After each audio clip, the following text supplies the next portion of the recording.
Di kantor Asosiasi Hunter Korea, Ketua Go Gun-hee sedang bertemu dengan Ketua Asosiasi Hunter Jepang Shigeo. Mereka berdiskusi tentang suatu hal yang sangat penting dan menyangkut nyawa orang banyak. Shigeo memberikan sebuah surat keterangan penyerahan seluruh pendapatan kristal sihir dari Raid Pulau Jeju. Tentu Ketua Go Gun-hee merasa keheranan, mengapa bagian yang didapatkan pihak Jepang malah diberikan sukarela ke pihak Korea. Namun sebagai gantinya, Shigeo berkata jika dia ingin menyewa Hunter Sung Jin-woo untuk membantu menutup gate rank S yang muncul di Jepang. Tentu Ketua Go Gun-hee terkejut dengan perkataan Shigeo. Menurut Ketua Go Gun-hee, pihak asosiasi tak memiliki hak untuk memutuskan hal tersebut, kecuali Hunter Sung Jin-woo sendirilah yang menyetujuinya. Namun Shigeo berpikir jika Hunter Sung Jin-woo tetaplah orang Korea, maka tak mungkin bagi dirinya menghubungi Hunter Sung Jin-woo jika tidak melalui pihak asosiasi Hunter Korea. Dia tak meminta pihak asosiasi membujuk atau melakukan suatu hal pada Hunter Sung Jin-woo, tapi di sini dia hanya ingin mencoba peruntungan pada Hunter Sung Jin-woo. Di dalam hati Ketua Go Gun-hee, dia berpikir, dengan semua hal yang diserahkan Shigeo, ini tentu sangatlah menguntungkan. Namun dengan tidak adanya Goto Ryuji saat ini, tentu pihak Jepang sangatlah tidak mungkin untuk menyelesaikan gate tersebut. Dengan hadiah dalam jumlah yang sangat besar itu, tentu hal tersebut akan sangat menguntungkan bagi Hunter Sung Jin-woo. Setelah menghela nafas, Ketua Go Gun-hee pun meminta Shigeo untuk mengobrol berdua saja dan tanpa translator. Mengetahui Ketua Go Gun-hee dapat berbicara bahasa Jepang, itu membuat Shigeo cukup terkejut karena tak pernah menyangka lawan bicaranya mengerti bahasa yang dia gunakan. Tentu sebagai keluarga dari pembisnis yang sangat besar, membuat Ketua Go Gun-hee di masa mudanya sering berkeliling dunia, dan mengharuskannya bisa menguasai berbagai bahasa asing yang harus dia gunakan. Setelah semua translator keluar dari ruangan dan mereka berjaga di depan pintu, berbicaralah Ketua Go Gun-hee dan Shigeo secara terang-terangan. Jika saja kau saat ini melakukan tipu muslihat, maka kusarankan kau berhenti sekarang juga. Mendengar tuduhan itu dari Ketua Go Gun-hee membuat Shigeo kebingungan. Di sini Ketua Go Gun-hee mendapatkan informasi jika Shigeo sebelumnya memiliki niatan yang sangat licik, karena dirinya merencanakan sesuatu untuk menguasai Guild Draw Sword untuk menjadi alat bagi dirinya. Namun dengan hilangnya Goto Ryuji, tentu hal itu membuat Guild Draw Sword kehilangan kekuatannya. Dan guild-guild lainnya pasti menjadi sibuk untuk menutupi kekurangan kekuatan dari negara Jepang. Jika saja kali ini gate yang muncul di negaramu tak dapat diselesaikan, maka pasti dirimulah Matsumoto Shigeo yang akan bertanggung jawab penuh, bukan? Hal itu dikarenakan dirimu yang telah salah dalam mengambil sebuah keputusan saat bertindak. Meski niat awalnya buruk, namun Goto Ryuji masih tetaplah seorang hunter yang mewakili negaranya. Tanggung jawab membuat Draw Sword kehilangan Goto Ryuji, tanggung jawab atas kelalaianmu dalam mengelola guild negara, dan tanggung jawab penuh atas segala kelicikan yang sudah kau lakukan selama ini. Ketua Go Gun-hee menunjukkan kotak black box rekaman percakapan antara Goto Ryuji dengan Shigeo saat Raid Pulau Jeju sebelumnya. Dengan penuh amarah, Ketua Go Gun-hee pun berkata pada Shigeo, "Jangan kau berpikir diriku tak tahu segala kelicikan dan rencana busuk yang telah kau rencanakan itu." Sambil Ketua Go Gun-hee mengeluarkan aura sihir yang sangat mengerikan meluap-luap dari dalam tubuhnya. Bayangkan saja jika publik mendengarkan segala percakapan yang ada di black box ini, tentu semua orang pasti akan murka dan dirimulah yang akan menanggung segala kemarahan tersebut. Dengan sangat kuat, Ketua Go Gun-hee meremas dan menghancurkan black box tersebut hingga mejanya juga ikut hancur karena kemarahannya. Ketua Go Gun-hee berkata jika dirinya tak sekejam itu sampai-sampai harus mempublikasikan hal seperti ini. Karena Ketua Go Gun-hee tak ingin membahayakan seluruh Asia hanya karena masalah ini. Maka sebaiknya kau berterima kasih pada Hunter Sung Jin-woo dengan sepenuh hati. Berkat dirinya lah dirimu masih bisa hidup sampai saat ini. Kembali ke pertarungan Sung Jin-woo dengan para monster patung-patung bajingan di kuil Kartenon. Meski Jin-woo dengan mudah memenggal kepala patung-patung penjaga, namun yang jadi masalah adalah patung falak yang sangat besar berada di belakang sana. Nampak saat Jin-woo masih sibuk dengan patung-patung penjaga, dari belakang terlihat mata si patung falak pun bersinar. Hal itu menandakan jika dia akan menembakkan sinar pemusnahan melalui matanya. Belajar dari pengalaman sebelum-sebelumnya, Jin-woo pun merasa jika tak ada waktu lagi bagi dirinya untuk menghindar. Maka tak ada cara lain lagi, Jin-woo pun menggunakan Dominator Touch untuk menggenggam semua monster di depannya supaya menjadi tameng bagi dirinya. Berkumpullah semua patung tersebut seperti sebuah tameng, dan tak berselang lama, sinar pemusnah pun dikeluarkan sang patung falak tersebut. Karena sinar yang terlalu kuat membuat para patung penjaga itu dengan mudah musnah seketika. Yang menarik adalah di sini skill Dominator Touch milik Sung Jin-woo berevolusi ke next level yaitu Monarch Authority. Jin-woo sadar dengan kemampuannya saat ini, jika saja dia terkena serangan sinar tersebut, maka hal itu akan sangat berakibat fatal pada tubuhnya. Setelah menghindari serangan fatal tersebut, Jinwoo pun beranggapan jika dia harus mengurus patung dengan senyum menyebalkan itu terlebih dahulu. Dengan satu tarikan nafas, Jinwoo pun melesat dengan sangat cepat ke arah patung falak tersebut. Kaki besar sang patung itu pun berusaha menginjak Sun Jinwoo. Dengan penuh keyakinan, tersenyumlah sang falak melihat musuhnya layaknya kecoak setelah dia injak. Namun berbeda dari Jinwoo yang sebelumnya, dia ternyata dapat menghindari serangan itu di detik-detik terakhir. Melesatlah kembali Jinwoo ke atas, dan sang falak yang melihat Jinwoo mulai mendekatinya, membuatnya mengeluarkan sinar pemusnah kembali untuk menjatuhkan lawannya. Melihat jarak yang sangat dekat, Jinwoo pun menggunakan skill Monarch Authority-nya untuk menarik tubuhnya ke atas. Memanfaatkan hal tersebut, sinar pemusnah pun dapat dihindari oleh Sun Jinwoo kali ini, yang berada di titik buta dari sang patung falak tersebut. Jinwoo sangat senang karena merasakan skillnya menjadi lebih efisien dan sangat kuat daripada dia hanya naik level saja. Dengan tatapan kebingungan, sang falak pun melihat Jinwoo yang berada di pundaknya saat ini. Jinwoo pun yang seakan-akan tak ingin memberikan nafas pada sang monster. Dengan kedua dagger tajamnya, Jinwoo pun mengeluarkan skill Chaos Slash pada wajah sang patung falak tersebut. Namun betapa terkejutnya Jinwoo, karena Demon King Dagger yang memiliki ketajaman luar biasa dan bisa menebas segala hal, saat ini hanya mampu memberi goresan saja pada wajah sang monster tersebut. Jinwoo dengan pemikiran cepatnya merasa jika memang daggernya tak berpengaruh, maka hanya perlu baginya untuk menghancurkan sang falak tersebut dengan cara yang lain. Jinwoo mengincar retakan dari bekas goresan dagger sebelumnya. Dengan seluruh kekuatan yang sudah dipusatkan ke tangannya, nampak kepalan tangan Sun Jinwoo seperti dialiri kekuatan sihir yang sangat kuat. Dengan sekali pukulan, bam! Pukulan yang begitu dahsyat dilancarkan tepat pada muka sang patung falak. Dalam hati sang sosok misterius bersayap sangat takjub dengan perkembangan dari Sun Jinwoo, karena dia juga tak mengira jika Jinwoo akan melakukan cara tersebut pada masterpiece buatannya. Dengan serangan bertubi-tubi, Jinwoo pun terus melancarkan pukulan dahsyat ke titik yang sama, hingga hal tersebut harus membuat sang patung falak harus tersungkur ke tanah. Merasa masalah utamanya sudah dapat diatasi, Jinwoo pun dengan mudahnya menghancurkan semua musuh-musuh yang tersisa di sana. Karena pertarungan ini, Jinwoo menjadi lebih kuat lagi dengan skill miliknya yang juga ikut tumbuh ke tingkat selanjutnya. Sangat hebat. Ternyata kau dapat mengatasi makhluk ciptaanku yang paling sempurna. Suara terdengar dari sosok misterius bersayap itu. Jinwoo menagih janji dari sang sosok misterius itu, karena Jinwoo berhasil menyelesaikan ujian terakhirnya. Dengan tawa santainya, dia berkata jika ujiannya masih belum berakhir. Bukankah masih ada diriku saat ini di depanmu? Karena dirikulah ujian terakhirmu sebenarnya. Muncul notifikasi misi jika saja Jinwoo tak bisa mengalahkan musuhnya dalam waktu 10 menit, maka jantungnya akan segera berhenti dengan cepat.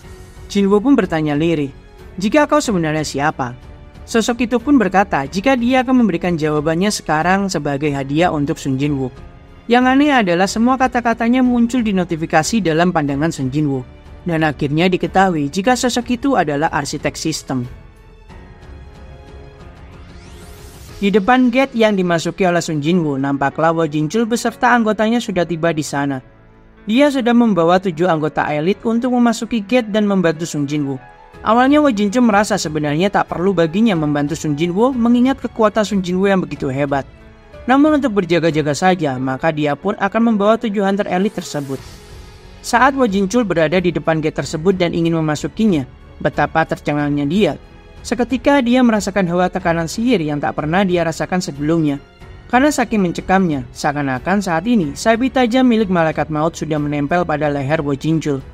Mengetahui bahaya yang sangat mengerikan menanti di balik gate tersebut, Wo Jinchul pun ingin bertanya pada anak buahnya jika guild mana yang saat ini belum melakukan raid.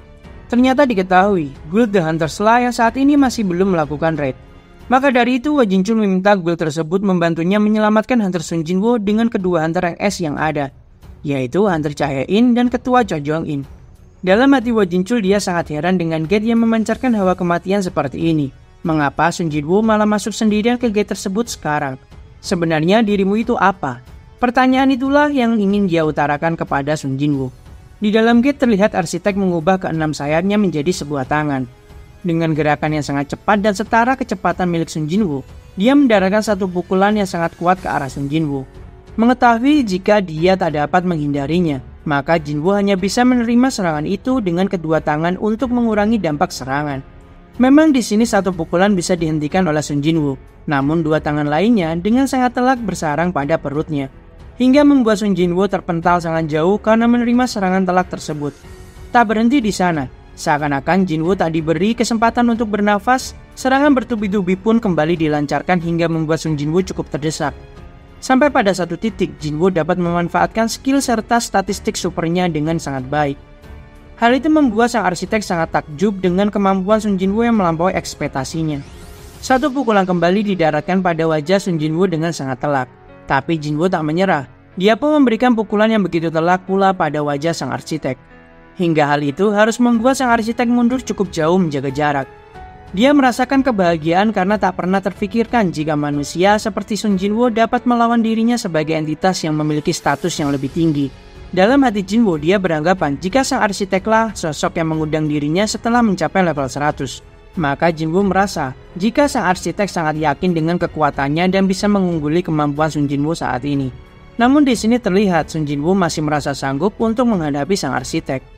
Jinwoo pun berkata pada sang arsitek jika dia masih memiliki banyak pertanyaan yang ingin dilontarkan padanya. Alasan kau merancang sistem ini, alasan mengapa kau memilihku waktu itu, dan alasan tentang kejadian yang mengguncang dunia saat ini. Dengan sangat percaya diri, sang arsitek yakin jika Jinwoo saat ini tak bisa membunuhnya.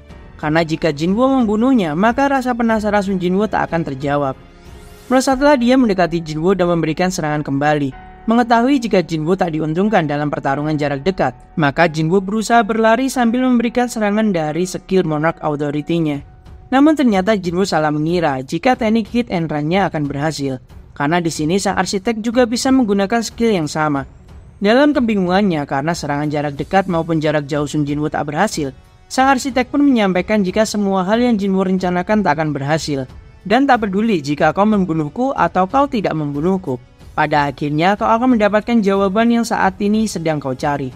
Dengan skill yang mirip dengan Dominator Touch milik Sung Jinwoo, sang arsitek pun mengambil semua senjata di sekitarnya. Lalu nampak saat ini semua tangannya sudah dihiasi dengan berbagai macam senjata yang bersiap untuk mencabik-cabik Sung Jinwoo. Jinwoo mengeluarkan dagger tajamnya sambil terus menyelipkan pertanyaan-pertanyaan. Diketahui jika ternyata bukan arsiteklah yang memilih Sung Jinwoo, karena tugasnya hanya merancang dan menjalankan player building system demi tujuan itu. Dia merasa rancangannya benar-benar sudah sangat sempurna, hingga dapat membuat sosok lemah seperti Sung Jinwoo berkembang hingga seperti ini. Sang arsitek pun berjanji dan akan mengerahkan seluruh kemampuannya dan serius di saat-saat terakhir demi untuk menghibur rasa keingintahuannya pada Sung Jinwoo. Dengan ke-8 senjata yang digenggamnya, sang arsitek pun melancarkan serangannya pada Sung Jinwoo. Namun yang menarik di sini adalah Sung Jinwoo merasakan jika semua inderanya semakin tajam dari sebelumnya. Bahkan saat ini dia merasakan semua gerakan dari setiap senjata yang digenggam oleh arsitek.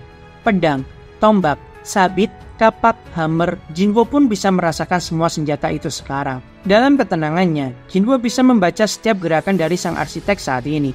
Dia menghindari setiap serangan yang dilancarkan padanya, berkat ketajaman indera yang baru terbangkitkan dalam tubuhnya. Berbanding terbalik dengan sang arsitek yang merasakan keheranan dengan apa yang sudah terjadi. Karena dia sudah mengeluarkan seluruh kemampuannya. Namun mengapa Sung Jinwoo bisa menghindari semua serangannya dengan sangat mudah. Ditambah lagi, kecepatan yang dimiliki Sung Jinwoo semakin bertambah dan dapat melukainya secara bertahap. Bahkan saat ini satu tangan dari sang arsitek pun terputus. Dan hal itu membuat dia merasa heran. Karena mengapa tubuh palsunya ini bisa memberikan rasa sakit yang nyata. Dia akhirnya memahami mengapa entitas tersebut memilih Sung Jinwoo. Meski sedikit, namun kekuatan itu terasa tercampur di dalam tubuhnya. Dengan penuh amarah, sang arsitek pun membangkitkan kembali anak buahnya karena merasa Sung Jinwoo sudah berani kurang ajar terhadapnya. Dengan bangkitnya kembali semua patung tersebut, Jinwoo pun berpacu dengan waktu untuk dirinya menyelesaikan quest darurat yang didapatkan sebelumnya. Jinwoo berusaha semaksimal mungkin untuk mengeluarkan segala kemampuannya untuk menyelesaikan questnya sebelum jantungnya berhenti. Sembari Jinwoo mengalahkan seluruh patung penjaga, dia juga harus menghindari serangan dari patung falak yang ada di sana. Tapi di sini Jinwoo juga sangat cerdik, dia bisa mengurangi tangan yang dimiliki oleh sang arsitek. Sampai di satu titik, Jinwoo terkena serangan dan berhadapan dengan sosok patung yang membawa perisai. Jinwoo benar-benar kesal karena patung itulah yang membuat kaki Jinwoo sebelumnya menjadi terputus. Maka tanpa pikir panjang lagi, Jinwoo menghajar dan menghancurkan semua monster-monster yang ada di hadapannya. Tepat di saat waktu menunjukkan 2 menit lebih 11 detik, Jinwoo dapat menghunuskan dagger tajamnya pada leher sang arsitek. Dan akhirnya dia dapat menyelesaikan quest ujian terakhirnya saat ini. Semua jawaban yang kau inginkan ada di dalam dirimu. Itulah hal yang dikatakan oleh sang arsitek. Muncul notifikasi di depan Sun Jinwoo. Jika apakah dia bersedia untuk mentransfer semua data ingatan di dalam dirinya yang saat ini masih terkunci. Sang arsitek memberikan pilihan padanya apakah Jinwoo ingin melanjutkan atau tidak. Itu terserah pada Sun Jinwoo kali ini. Tentu awalnya hal itu membuatnya sangat kebingungan dengan jawaban apa yang harus dia ambil. Namun mengingat rasa ingin tahunya lebih besar, maka Jinwoo pun mengiyakan notifikasi yang muncul di depan matanya. Data berhasil dibuka. Berbarengan dengan notifikasi tersebut, cahaya yang sangat terang pun memenuhi seluruh ruangan kuil. Jinwoo seperti dibawa untuk menyaksikan suatu kejadian penting yang menyangkut tentang kekuatan yang dia miliki saat ini. Dengan tubuh yang seperti sebuah jiwa melayang, Jinwoo pun menyaksikan pemandangan yang begitu menakjubkan. Puluhan ribu monster berbaris beriringan bersiap untuk berperang di suatu tempat. Jinwoo merasa jika monster ini keluar dari dalam gate, mungkin mereka akan memporak-porandakan seisi dunia. Terlihat jika mereka semua memandang ke atas seperti memperhatikan sesuatu. Jinwoo menyaksikan sebuah gate yang sangat besar muncul di langit. Dengan langit yang berwarna ungu, serta puluhan ribu monster di sana membuat Jinwoo sadar jika pasti ini bukanlah bumi. Banyak sekali makhluk yang menyerupai Ice Elf, High Orc, Goblin, dan Giant. Tentu umat manusia akan tamat jika mereka semua ada di bumi saat ini. Namun makhluk yang saat ini akan mereka lawan bukanlah manusia. Apapun yang akan terjadi dari sekarang, aku akan segera mengetahuinya. Muncullah puluhan ribu makhluk bersayap dari langit yang keluar dari dalam gate tersebut. Jinwoo melihat pertempuran besar-besaran layaknya sebuah perang besar antara dua kubu. Semua monster-monster ini menyatukan kekuatan untuk melawan para prajurit perak tersebut. Suara benturan pedang dan hancurnya baju zirah sampai menulikan telinga. Teriakan yang awalnya untuk kemenangan berubah menjadi teriakan disertai erangan, disusul dengan tanah yang diwarnai dengan warna merah. Prajurit perak sangatlah kuat, hingga membuat para monster tak berkutik dan harus mengakui kekuatan para prajurit perak tersebut. Namun di saat prajurit perak maju terus tanpa mendapatkan perlawanan, mereka mulai berhenti satu persatu setelah melihat sosok yang sangat mereka takuti. Arise. Jinwoo menyadari skill yang digunakan sosok itu adalah skill miliknya. Dan ditambah lagi, di belakang sosok itu nampak prajurit Shadow yang tak terhitung jumlahnya mengikuti dari belakang. Yang itu menandakan sosok itulah sang Shadow Monarch sesungguhnya. Keabadian. Pasukan yang abadi. Itulah yang terlintas di pikiran Sun Jinwoo kali ini. Para monster yang mati bangkit kembali untuk membuat sebuah pasukan yang baru. Dengan jumlah pasukan yang begitu banyak, tentu tak bisa dibandingkan dengan Sun Jinwoo yang tak ada apa-apanya sama sekali saat ini. Pertempuran kembali terjadi, namun keadaan menjadi terbalik. Karena pasukan sang monark tak dapat dibunuh ataupun dihancurkan oleh pasukan perak tersebut. Pertempuran pasukan perak dan pasukan hitam terjadi di tempat itu dengan sangat dahsyatnya. Pertarungan yang awalnya seperti pembantaian di satu pihak saat ini menjadi pertempuran yang sesungguhnya sekarang. Dan munculnya satu sosok itu membuat keadaan perang ini menjadi berbalik sepenuhnya. Perlahan-lahan semua pasukan perak dibantai oleh sang Shadow Monarch yang asli. Dengan segala skill yang belum pernah Jinwoo ketahui sebelumnya, sang Shadow Monarch mendemonstrasikan kekuatan asli dari sang Shadow Monarch. Kemanapun sang Monarch pergi, maka jejak kehancuran juga ikut tertinggal di belakangnya. Jinwoo melihat hal ini sebagai kemenangan bagi pihak para monster serta pasukan bayangan. Dan ini adalah kekalahan para pasukan perak. Sampai pada akhirnya mereka pun muncul. Di depan pintu kuil Kartenon, nampak ketua Choi memimpin semua pasukan penyelamat. Mereka merasakan kekuatan yang begitu kuat terpancar dari balik pintu tersebut. Hunter Cha saat menyadari jika kekuatan ini bukanlah milik Hunter Sun Jinwoo. Lalu, ini kekuatan milik siapa? Hal itulah yang terngiang di dalam pikirannya. Semua orang yang ada di sana ingin membantu Hunter Sun Jinwoo, karena hampir dari mereka semua telah berhutang budi terhadap Sun Jinwoo. Wo Jinchul memikirkan di mana saat dia mendapatkan fakta jika Jinwoo sendiri berkata, bukan dirinya lah yang menyelesaikan Double Dungeon sebelumnya. Namun kenapa saat ini dia kembali lagi di tempat yang sangat berbahaya ini? Tentu hal ini tak mungkin jika suatu kebetulan saja. Pasti ada suatu hal janggal yang terjadi di sini. Pintu kuil pun terbuka dan mereka semua menyaksikan pemandangan yang benar-benar membuat mereka tak bisa berkata apa-apa lagi. Karena terlihat kehancuran di mana-mana. Mayat-mayat patung raksasa pun berserakan di setiap sudut ruangan. Patung-patung yang dirumorkan benar-benar ada di tempat ini. Dan mereka semua hancur tak tersisa, itulah yang hanya bisa dikatakan oleh Wo Jinchul. Lalu terdengar suara asing yang merasa bingung. Karena sepertinya dia tak mengundang manusia yang lain ke kuil ini selain Hunter Sun Jinwoo. Sang arsitek pun berkata demikian kepada semua hunter yang saat ini berada di tempat itu. Tentu semua anggota Guild The Hunters mendengar sosok itu berbicara dengan bahasa manusia dengan sangat lancar. Dengan gestur jari di bibirnya, sang arsitek pun meminta semua orang untuk diam dan tak berisik, karena mereka akan mengganggu waktu tidur sang raja. Nampak Jinwoo berdiri termenung tanpa bergerak seakan-akan sedang bermimpi di depan mereka. Dengan secepat kilat, beberapa hunter pun sudah tertebas menjadi dua oleh serangan sang arsitek. Dengan pedang yang digenggamnya saat ini, dia berkata jika kalian para manusia kuat sangat cocok untuk dijadikan persembahan bagi sang raja. Muncullah beberapa sosok beserta dengan pasukannya dari gate yang lain. Jinwoo menyadari akan suatu hal jika salah satu kelompok tersebut adalah para klan iblis yang sudah dia bantai habis di Dungeon Tower. Dan yang memimpin pasukan mereka saat ini tentu sang Demon Monarch Baran. Lalu muncullah sosok bis serigala putih yang sangat besar beserta para pasukan bisnya yang juga terlihat di sana. Nampak terjadi perselisihan antara dua monark tersebut dengan sang Shadow Monarch. Kembali pada pasukan penyelamat di dalam kuil, mereka saat ini sangat panik karena luka yang diderita oleh beberapa hunter di sana. Ketua Cepo memerintahkan semua healer untuk menyembuhkan yang terluka dan berpindah ke bagian belakang untuk berlindung. Bangunlah boneka-boneka monster yang telah dihancurkan oleh Sung Jinwoo sebelumnya dengan tubuh yang tak utuh lagi. Sang arsitek berkata jika dia akan memberikan kesempatan untuk mereka menyaksikan kelahiran raja yang agung setelah ini. Tapi tentu saja jika kalian memang masih bisa bertahan hidup, kesempatan itu bisa kalian dapatkan. Sinar pemusnah dari mata sang patung falak kembali lagi dikeluarkan. Choi Jong-in yang merasakan hal itu sangatlah berbahaya meminta semua anggotanya untuk menghindari serangan itu. Ketua Choi berusaha mengagro patung falak yang paling besar dengan skill api dahsyatnya, supaya saat patung itu teralihkan, para anggotanya bisa menghabisi para monster-monster penjaga yang lain. Wo Jinchul pun berusaha menghabisi para monster-monster itu dengan seluruh kemampuannya. Namun tinjuannya yang sudah dia keluarkan dengan segedap tenaganya, tak dapat melukai bahkan tak dapat mendorong sedikit pun monster tersebut. Tentu hal itu dikarenakan monster patung itu lebih kuat daripada Wo Jinchul. Bahkan saat Ketua Choi membantu dengan sihir apinya, hal itu tak berefek apapun pada sang monster, karena dia beranggapan pertahanan fisik mereka sangatlah kuat. Ternyata pertahanan sihir mereka juga kuat. Tentu hal ini membuat usaha mereka sia-sia saat ini. Bahkan hampir semua kemampuan para hunter lainnya tak dapat bekerja dengan baik saat melawan para monster-monster kuat ini. Ketua Choi pun kehabisan cara, karena memang usaha mereka semua seperti tak ada gunanya sama sekali. Maka hanya satu cara yang perlu Ketua Choi lakukan saat ini, yaitu membuat hunter Sung Jinwoo yang tertidur menjadi bangun. Dilemparkanlah sihir bola api tepat ke arah Sung Jinwoo supaya Sung Jinwoo bisa terbangun. Namun bola api itu dapat dihentikan oleh sang arsitek. Tentu hal itu membuatnya sangat marah karena berani sekali manusia rendahan seperti mereka berani menyerang rajanya. Sang arsitek melesat cepat ke arah Ketua Choi dan ingin menebasnya.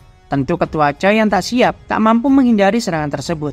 Namun beruntungnya Ketua Choi, dari belakang semua hunter tank berusaha menangkis serangan dari sang arsitek dan mendorong sang arsitek cukup jauh ke depan. Won Jinchul meminta Hunter Cha untuk membangunkan Hunter Sung Jinwoo selagi mereka mengurusi sang arsitek.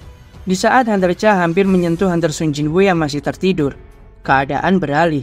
Nampak Sung Jinwoo menyaksikan pemandangan yang sangat luar biasa. Pertarungan yang sebelumnya dia kira selesai, saat ini malah terjadi pertarungan lainnya antara Demon Monarch yang bekerja sama dengan Beast Monarch melawan sang Shadow Monarch.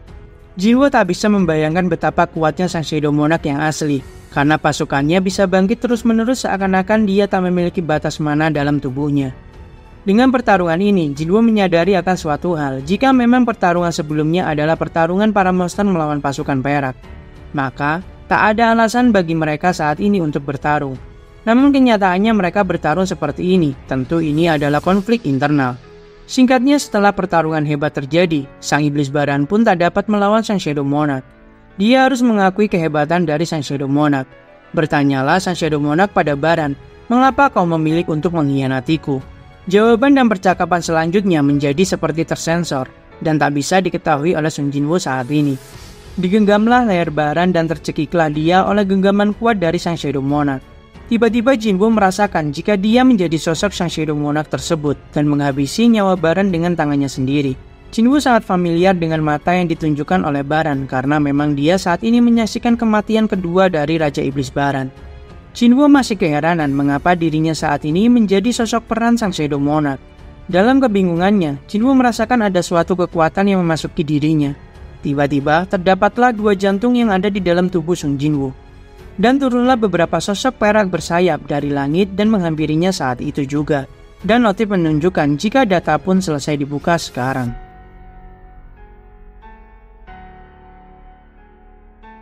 Tindakan Hunter-cha ternyata dapat dihentikan oleh sang arsitek. Dia cukup terkesan karena melihat sosok Hunter-cha yang sepertinya cukup istimewa. Hunter-cha terus berusaha melawan sang arsitek dengan skill sword dance-nya.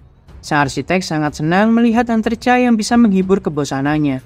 Dia terus meminta Hunter-cha untuk menyerangnya dengan seluruh kemampuan yang dia punya. Namun memang musuh Hunter-cha saat ini adalah sosok entitas khusus yang tak bisa dia lawan sekarang karena memiliki kekuatan di luar nalar. Terlukalah salah satu bahu milik Hunter-cha oleh pedang besar milik sang arsitek. Di sini sang arsitek terus mengoceh tak karuan berbicara tentang desainnya yang sangat sempurna dan sistem yang dia buat adalah mahakarya yang sempurna. Namun di saat para hunter lainnya sudah mulai putus asa, terlihatlah Ketua Choi melemparkan bola api kembali berharap Sun Jinwoo terbangun dari tidurnya. Di saat sang arsitek teralihkan oleh serangan Ketua Choi, Hunter-cha pun melesat dengan cepat berusaha membangunkan Hunter Sun Jinwoo. Merasa jika saat ini dia sedang dipermainkan, sang arsitek pun berusaha menangkap Hunter-cha di sana. Beruntungnya Hunter-cha dapat menghindari tangkapan itu dengan bersusah payah. Dan sang arsitek pun cukup merasa kagum dengan kecepatan yang dimiliki Hunter-cha saat ini. Lalu terlihatlah hal yang tak disangka-sangka oleh sang arsitek. Terlihatlah sosok bayangan yang sudah ditanamkan oleh Sun Jinwoo pada Hunter-cha. Sang arsitek berkata pada Hunter-cha jika menurut peraturan yang dia buat di kuil ini, tak akan ada siapapun yang bisa keluar hidup-hidup dari tempat ini.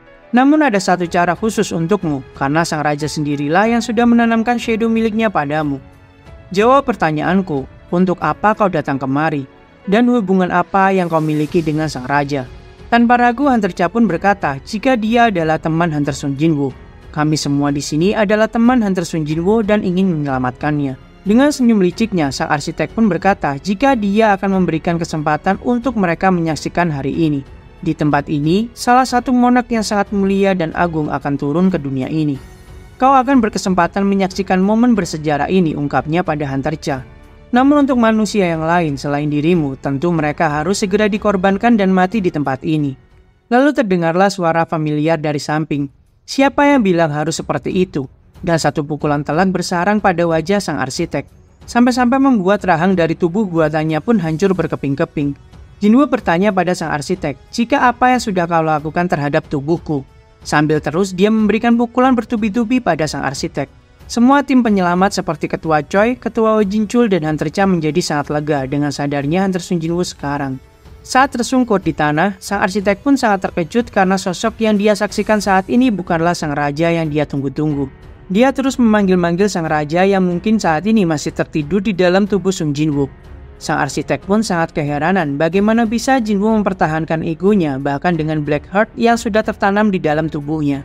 Jinwoo menyadari kekuatan yang ada di dalam tubuhnya saat ini disebut dengan Black Heart oleh sang arsitek. Itu adalah sebuah kekuatan baru yang didapatkan oleh Sun Jinwoo untuk menambahkan kapasitas mananya sebesar 100.000 jumlahnya setelah dirinya berhasil membunuh sang Demon Monarch kembaran. Dari ekspresi sang arsitek, Jinwoo pun menyadari akan dua hal. Jika Black Heart ini ada bukan dikarenakan sang arsitek, dan Black Heart tersebut tak seharusnya dimiliki serta membantu Sun Jinwoo saat ini. Jinwoo masih bertanya-tanya dalam pikirannya karena data yang dia terima sebelumnya masih belumlah lengkap. Karena di akhir-akhir cuplikan dia tak bisa mendengar apapun saat itu. Jinwoo berkata lirih jika sang arsitek menolak opsi player. Apa itu sebenarnya player? Dan apa sebenarnya yang ingin kau lakukan pada tubuhku? Pertanyaan itu pun dilontarkan oleh Sun Jinwoo pada sang arsitek. Dengan sangat kesal dia beranggapan jika sang Shadow Monarch telah mengkhianatinya. Dan dia mengancam jika monark yang lain tak akan membiarkan hal ini terjadi begitu saja. Semua belati Sun Jinwoo pun dikeluarkan dengan skillnya. Jinwoo pun mengendalikan semua belatinya yang sudah siap untuk menghabisi sang arsitek. Dengan tawa jahatnya, sang arsitek pun akhirnya tahu mengapa Jinwoo dipilih oleh entitas tersebut. Jinwoo benar-benar melebihi ekspektasi dari sang arsitek sistem. Lalu terlihatlah semua patung-patung yang sudah tumbang bangkit kembali dan mulai mendekati semua hunter yang ada di sana. Dengan sangat percaya diri, dia berkata, jika kau membunuhku sekarang, maka tak akan ada yang bisa menghentikan boneka-bonekaku ini. Lalu apa kau bisa membunuhku sekarang sambil dirinya tertawa terbahak-bahak? Jinwoo dengan tatapan serius dan sangat tajam bertanya pada sang arsitek, jika apa yang terjadi saat Jinwoo menghabisinya terlebih dahulu. Lalu dia akan menghancurkan semua patung-patung bajingan ini setelahnya. Itu bukanlah hal yang sulit bagi Jinwo saat ini. Dengan sangat panik, sang arsitek pun berkata, jika kau membunuhku maka perancang sistem akan hilang dan kau... Belum selesai dia berbicara, Jinwo pun menyela dan berkata, apakah kau kira diriku akan menjadi Hunter Eng lagi? Tentu Jinwo selama ini sudah memikirkan banyak hal. Dan meski perancang sistem mati, hal itu tak akan membuat sistem itu sendiri runtuh, bukan? Dengan sangat kesalnya, sang arsitek pun berusaha melakukan sesuatu pada sistem yang telah dia rancang. Namun sistem telah menolak akses dari administrator. Jinwo dengan senyum tipisnya berkata jika pada suatu hari dia memikirkan hal ini. Sistem memanfaatkan Jinwo sebagai tubuhnya, dan Jinwo juga memanfaatkan sistem untuk menjadi lebih kuat. Maka saat ini Jinwo ingin menelan sistem itu sendiri. Dia tak lupa untuk merendahkan sang arsitek jika mungkin sistem yang dia buat memanglah tidak sempurna. Dengan penuh kekesalan, sang arsitek pun berteriak namun tak bisa berbuat apa-apa. Hancurlah sang arsitek di tangan objek percobaannya yang tak bisa dia prediksi.